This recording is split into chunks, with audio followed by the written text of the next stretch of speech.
दोस्तों इससे पहले एक वीडियो मैं आपको दे चुका हूँ। उम्मीद करता हूँ कि आपने इसको देखा होगा। यहाँ पे हमने आज के मार्केट की सिचुएशन को डिस्कस किया है, साथ में क्या चल रहा है अभी इंडिया पाकिस्तान के बीच में, टेंशन कितनी एस्केलेट हो चुकी है, उसकी वजह से मार्केट कितना गिर सकता है, वो हमने डिस्कस किया है। साथ में एक सेक्टर है जो इस सिचुएशन में सबसे ज़्यादा फायदा उठा सकता है, उसको भी हमने यहाँ पे डिस्कस किया है। अब बात करते हैं दोस्तों कुछ ऐसी कंपनीज को लेकर जिनके स्टॉक्स आज गिरे हैं, नीचे गए हैं, क्या रीज़न है उस सेलिंग के पीछे का, और टेक्निकली क्या सिचुएशन है, सब कुछ देखते हैं।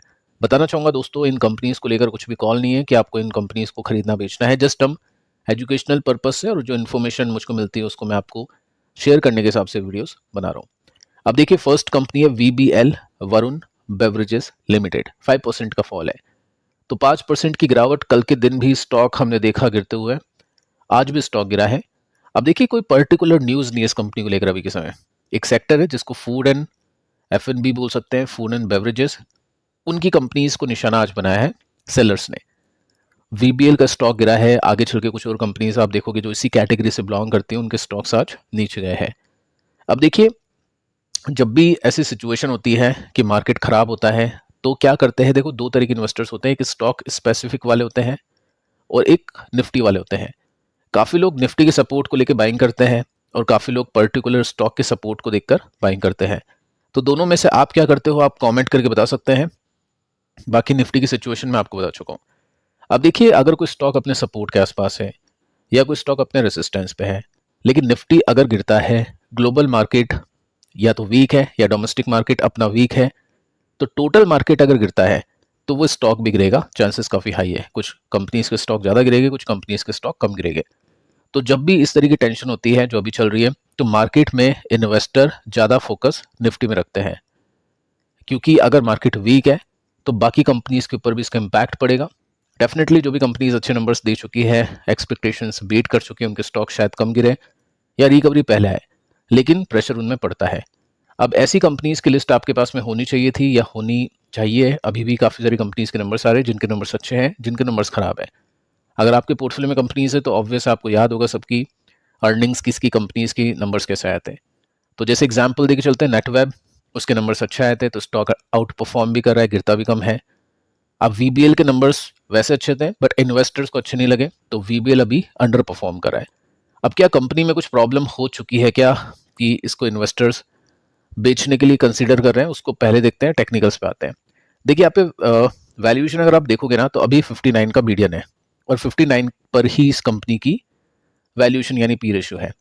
अगर मैं सपोर्ट आपको दिखाऊं कि पहले कहाँ से तेजी बनी थी, तो वो 50 के आसपास से तेजी बनी थी, और यहाँ पे भी आप देखोगे तो 50 के आसपास काफ़ी इंपॉर्टेंट सपोर्ट इसने लिया था।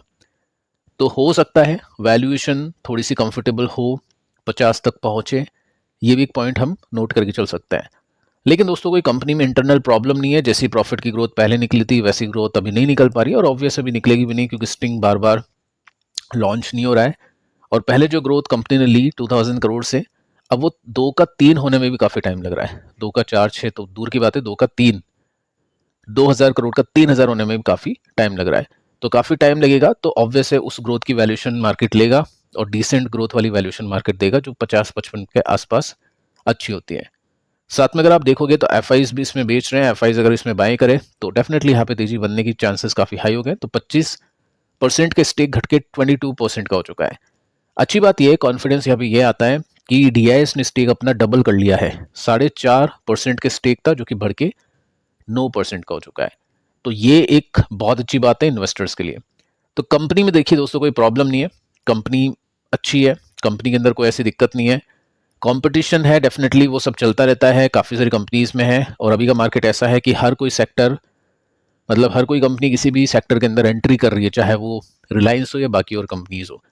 तो Campa Cola versus this company, ये कंपनी अच्छी टक्कर भी दे रही है, ब्रांड वैल्यू भी काफ़ी अच्छी है। थोड़े से प्रॉफिट के मार्जिन टूटेंगे अगले 2-3 क्वार्टर के अंदर, लेकिन कंपनी के अंदर फंडामेंटली कोई इशू नहीं है, लॉन्ग टर्म बेसिस में कोई इशू नहीं है। ठीक है, तो यहाँ पे आज स्टॉक गिरा, अपने इस सपोर्ट को लिया।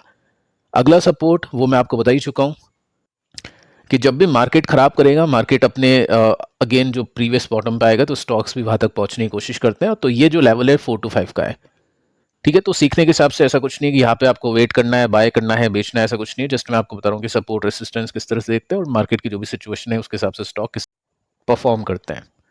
ठीक है दोस्तों, अब आगे चलते हैं, सेकंड कंपनी को डिस्कस करते हैं। सेकंड कंपनी का नाम है जुबिलेंट फूड। यहाँ पे देखोगे तो 5.5% के साथ में स्टॉक गिरा आज के दिन, और ये भी फूड एंड बेवरेजेस के सेक्टर से हम इसको भी लेके चल सकते हैं।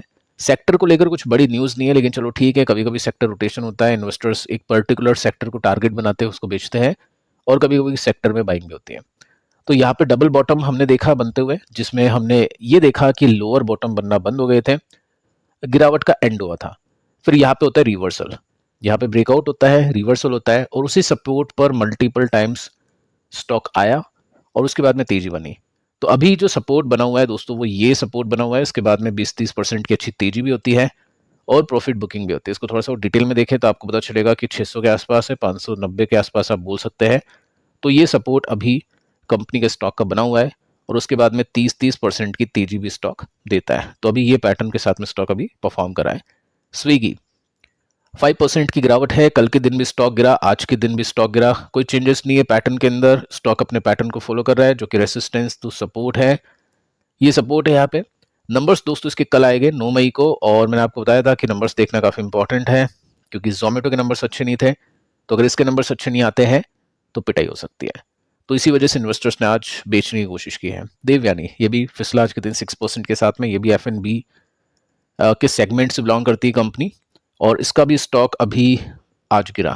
अब इसमें भी रेंज आप देख सकते हैं, ये रेंज है 150 टू 230 220 के आसपास, और उसके बीच में है, ना ही सपोर्ट पे है ना ही रेसिस्टेंस पे है। अब काफ़ी लोगों को लगेगा कि रेंज तो बहुत छोटी है, लेकिन दोस्तों ये रेंज काफ़ी बड़ी है, 60% की रेंज है। तो इसी के अंदर इन्वेस्टर ट्रेडर खेल लेते हैं, इसको कैपिटलाइज कर देते हैं। अब दोस्तों बात करते हैं ईटीएफ को लेकर। दो ईटीएफ के ऊपर डिस्कशन करते हैं जो काफ़ी इंपॉर्टेंट ईटीएफ है। ईटीएफ के ऊपर मैं आपको डिटेल में बता चुका हूं कि म्यूचुअल फंड और ईटीएफ के बीच में अगर आपको कंपैरिजन करना है तो सिचुएशन टू सिचुएशन डिपेंड करता है। Long term investor mutual fund की तरफ देखते हैं, जो एक्टिव फंड होते हैं जिसमें फंड मैनेजर काम कर रहा है, चाहे वो फ्लेक्सी हो, स्मॉल हो या मिड कैप हो। ईटीएफ में वो लोग काम करते हैं जो ट्रेड करते हैं, या ऐसे ईटीएफ को लॉन्ग टर्म के लिए बाय करते हैं जिसका म्यूचुअल फंड नहीं होता है। अब जैसे नेस्टेक की बात करें, इसका म्यूचुअल फंड नहीं है, और है भी तो काफ़ी ज़्यादा पे करना पड़ता है कमीशंस वगैरह, क्योंकि ग्लोबल इक्विटीज़ है, तो डेफिनेटली यहाँ पे चार्जेस काफ़ी लगते हैं। तो ऐसे में लोग ईटीएफ की तरफ बढ़ते हैं, और ये जो ईटीएफ है वो एमओएम मोतीलाल ओसवाल का नेस्टेक 100 का है। तो 2.5% के साथ में ये नीचे गिरा। अभी आप देखोगे तो आपको पता चलेगा ये नेस्टेक के हिसाब से ही परफॉर्म करता है, उसके हिसाब से ही गिरता चलता है। यहाँ पे करेक्शन हुआ और नेस्टेक अभी ऊपर जाने की कोशिश करता हुआ देखने को मिल रहा है। पैटर्न अगर आप देखोगे तो क्लियर कट आपको यहाँ पे दिखेगा रिवर्सल। ये लोअर बॉटम के साथ में ईटीएफ गिर रहा था, सपोर्ट रेसिस्टेंस, यहाँ पे ब्रेकआउट होता है, और उसके बाद में इस रेंज के हिसाब से ये जो ईटीएफ है परफॉर्म करा है। तो 55 रुपीज़ का सपोर्ट हम इसमें मान के चल सकते हैं। इसके बाद में दोस्तों नेक्स्ट ईटीएफ की बात करें तो मेरे एसेट फैंग का है, जिसमें फेसबुक, अमेजॉन, नेटफ्लिक्स, गूगल, इस तरह की कंपनीज हैं, एनवीडिया भी इसके अंदर है। अब देखिए, आपको मैं सबसे पहले कंपैरिजन करके बताता हूं, क्योंकि काफ़ी लोग कंफ्यूज होते हैं कि नेस्टेक अच्छे रिटर्न्स को देता है या फैंग अच्छे रिटर्न्स को देता है। अब ये चीज़ आपको पता होना चाहिए, जहाँ पे रिटर्न्स अच्छे हैं वहाँ पे रिस्क भी अच्छा है। तो फैंग ने अच्छे रिटर्न्स दिए हैं पिछले एक साल में, आप देखोगे तो 25% के साथ में तेज है, और नेस्टेक की बात करें तो 8% के साथ में तेज है। अगर मैं आपको डेटा दिखाऊं पिछले 5 साल का, तो फैंग ने 250% के रिटर्न्स दिए, जबकि नेस्टेक ने 100% के रिटर्न्स दिए हैं। ये इंडेक्स के साथ मैं कंपेयर कर रहा हूँ, ये एनवाईएससी का फैंग है, ईटीएफ नहीं है, ठीक है। तो थोड़ा सा और लॉन्ग टर्म का डेटा भी यहाँ पे मिल जाएगा। अब जब से ये फैंग इंडेक्स बना है 2018 से मान सकते हैं, तब से लेकर 500% के रिटर्न है, और तब से लेकर नेस्टेक की बात करें तो 172% के रिटर्न है।